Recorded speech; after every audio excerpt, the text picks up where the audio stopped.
자, 이번 주 세 번째 영상입니다. 교과서로는 78페이지, 79페이지, 80페이지, 81은 활동이니까 넘어가고요. 어려운 것도 없고 양도 많지도 않아요. 자, 봅시다. 그 전에 지난 시간에 우리 정당을 통한 정치 참여, 이익 집단을 통한 정치 참여, 그리고 시민단체를 통한 정치 참여라는 걸 배웠잖아요. 그죠? 그러면 정당, 이익 집단, 시민단체라는 개념이 나왔네. 그죠? 이것들을 비교 분석해보는 표를 준비해봤습니다. 한번 보시죠. 자, 여기 있습니다. 보입니까? 정당, 이익 집단, 시민단체를 선생님이 한번 공통점과 차이점으로 한번 나눠봤어요. 정당과 이익 집단, 시민단체는 모두 정치사회화 기능을 한다.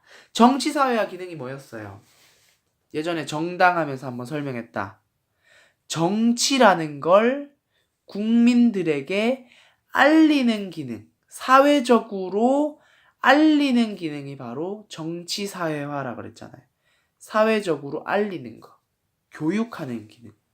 이게 바로 정치사회화 기능이잖아. 정당에서 국민들에게 공청회나 강연회를 했다거나 혹은 이익 집단이 자신의 이익을 위해서 시위를 한다거나 청원을 넣으면서 사람들에게 정치적인 관심을 갖도록 한다거나 또 시민단체가 나쁜 일을 하는 권력을 남용하는 사람들을 신고한다거나 아니면은 다양한 여론을 형성하기 위해서 사람들에게 정치적 쟁점을 알린다거나 하는 것도 역시나 정치적인 관심을 가지도록 하는 거니까 정치사회화 기능을 한다고 볼 수 있죠. 공통점이죠. 그죠? 또 집단적 참여 방식으로서 정치 과정에서 영향력을 끼친다는 거예요. 정당, 이익 집단, 시민단체 모두. 그죠? 정치 과정에서 집단적 정치 참여고요. 영향력을 끼친다는 거. 차이점은 뭔가? 차이점. 첫 번째. 정당. 여기 이 선이 이거예요. 요 선이 요렇게야. 그래서 이게 정당, 이게 이익 집단, 이게 시민단체예요. 정당은 공익을 추구합니다. 공익.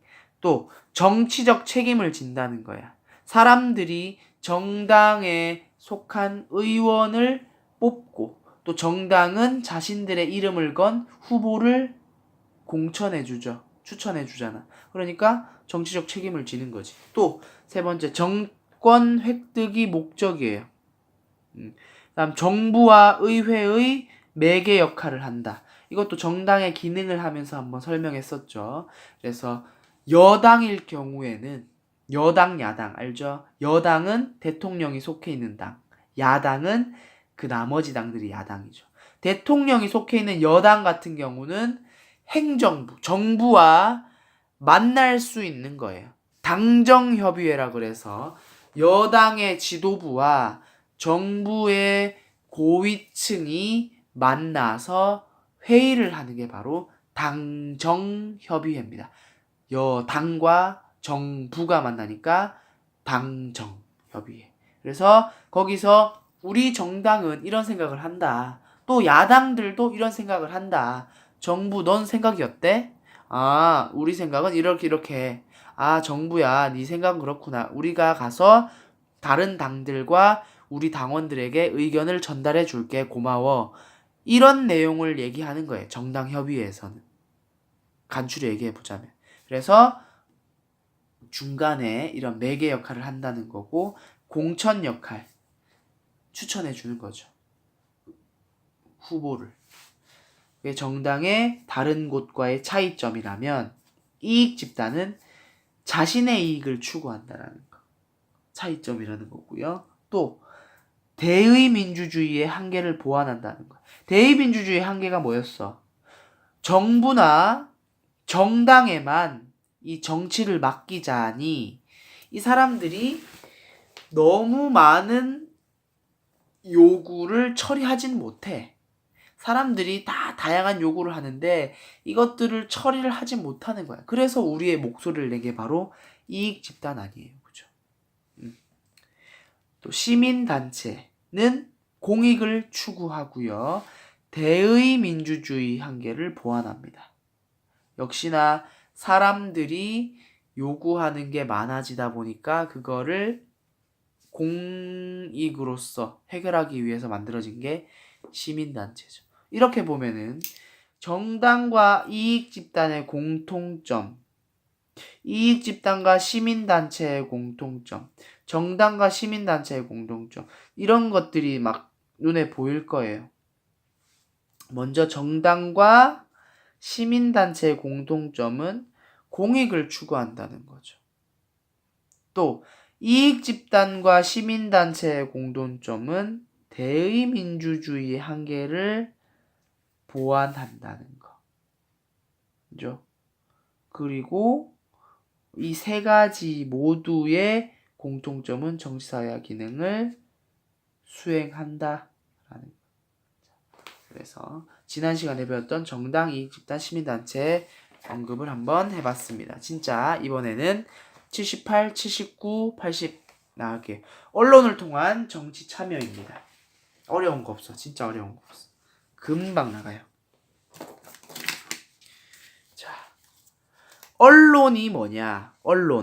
언론이란 신문, 방송, 인터넷 등 매체를 통해 사실을 알리거나 여론을 형성하는 활동 자체를 언론이라고 해요. 들어봤죠? 한 번씩. 그래서 언론으로 정치를 참여하는 방식은 크게 두 가지로 나뉩니다. 첫 번째, 자신의 정치적 견해를 밝힌다. 두 번째, 정보를 비판적으로 검토한다. 자신의 정치적 견해를 밝힌다는 건 언론에 내 정치적 견해를 노출시키는 거예요. 대표적인 예가 독자 투고. 신문에 독자가 자신의 의견을 내는 게 투고하는 거잖아요. 잡지에. 그죠? 그런 것들이 독자 투고잖아. 그때 정치적 내 생각을 제시하는 거야. 두 번째, 토론 프로그램에 참여하는 거야. TV에 토론 프로그램 같은 거 있잖아요. 라디오에 토론 프로그램 있잖아. 혹은 토론 강연회에 참가하는 거예요. TV에 방영되는, 인터넷에 방영되는. 거기서 내 의견 말하거나. 또 뉴스나 그런 언론 프로그램에 정치적인 상황을 내가 제보하는 거예요. 이것도 역시나 참여하는 거죠. 정보에 대해 비판적으로 검토한다는 건 언론을 통해서 나온 정보가 정확한지 아닌지 검토할 수 있다는 거예요. 정보가 언론을 통해 나오니까 언론의 정보를 무조건적으로 믿는 게 아니라 다양한 언론을 비교해보고 이 신문, 저 신문, 요 신문 모두 비교해보고 정말로 맞는 말이 뭔지 그리고 신문사마다 차이점이 뭔지 내가 보고 판단하는 거예요. 그래서 비판적으로 수용하는 거죠.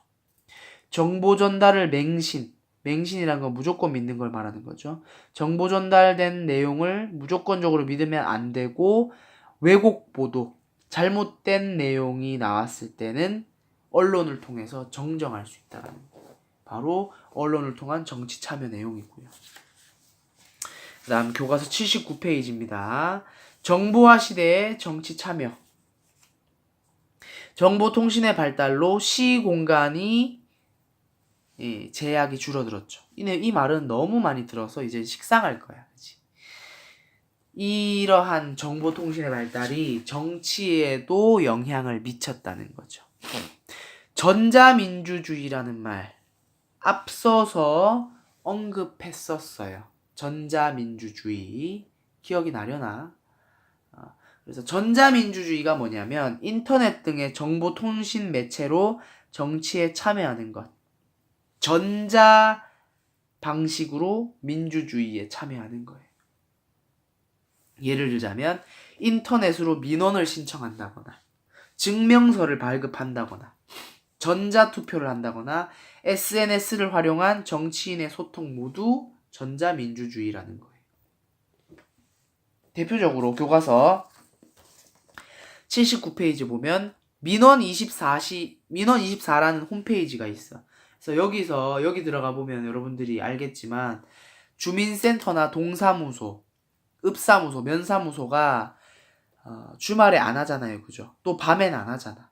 그러면 내가 뭐 예를 들어 주민등록 등본을 뗀다거나 뭐 가족 뭐 이런 관계를 할 때 혹은 뭐 토지 관련 증명서를 떼야 될 때 못 뗄 수 있는데 이 홈페이지에 들어가면 내가 인쇄하면 뗄 수 있는 거예요. 뭐 그런 증명서 발급을 하는 홈페이지인데 이런 것들이 바로 정치에 참여하는 거죠.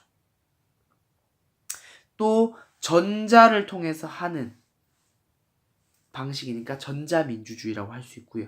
이 전자민주주의가 확대되면 사람들이 편리해지겠죠. 그죠? 직접 몸으로 가지 않아도 내가 찾아가지 않아도 어디에서든 할 수 있으니까 언제 어디서든. 근데 다만 이런 전자민주주의가 확대되기 위해서는 해결돼야 될 문제가 있습니다. 첫 번째, 정보 불균형이 해소돼야 돼요. 누구는 알고 있고 누구는 알지 못한다. 정보가 누구는 많고 누구는 적다. 이게 정보 불균형이잖아요. 그죠? 이게 정보가 지역마다, 소득 수준마다, 연령대마다, 학력 수준에 따라서 정보 불균형이 발생할 수 있다는 거야. 예를 들어서 공부를 많이 한 학력이 높은 사람들은 많이 알고 있고 공부를 많이 하지 않은 학력이 낮은 사람들은 정보가 부족하다거나 연령 같은 경우 너무 어린 사람들은 정보가 없다거나 혹은 너무 나이 많은 사람도 정보가 적다거나 이럴 수가 있는 거죠. 소득이 높은 사람들은 정보를 많이 알고 있다고. 소득이 적은 사람들은 정보를 적게 알고 있다고.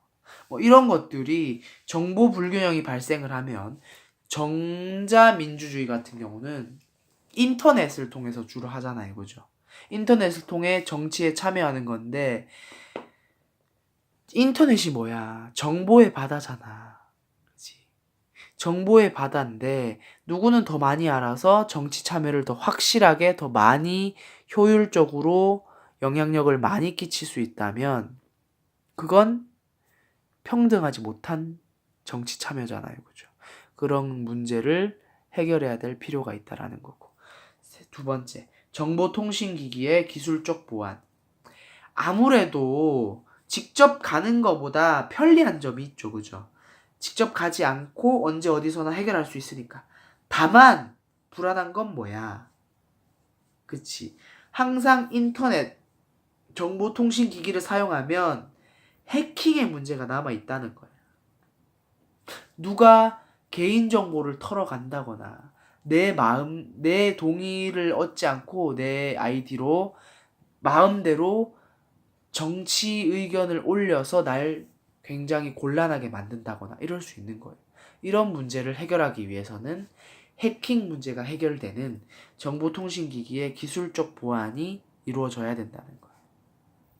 그래서 그 내용이 교과서 78페이지, 79페이지에 걸쳐서 나와 있습니다. 한번 읽어보시고 80페이지에도 그 내용이 나와 있네요. 그죠? 그래서 한번 81페이지까지 읽어보시면 되겠습니다. 그래서 요번 주 영상은 여기까지 하도록 하겠습니다.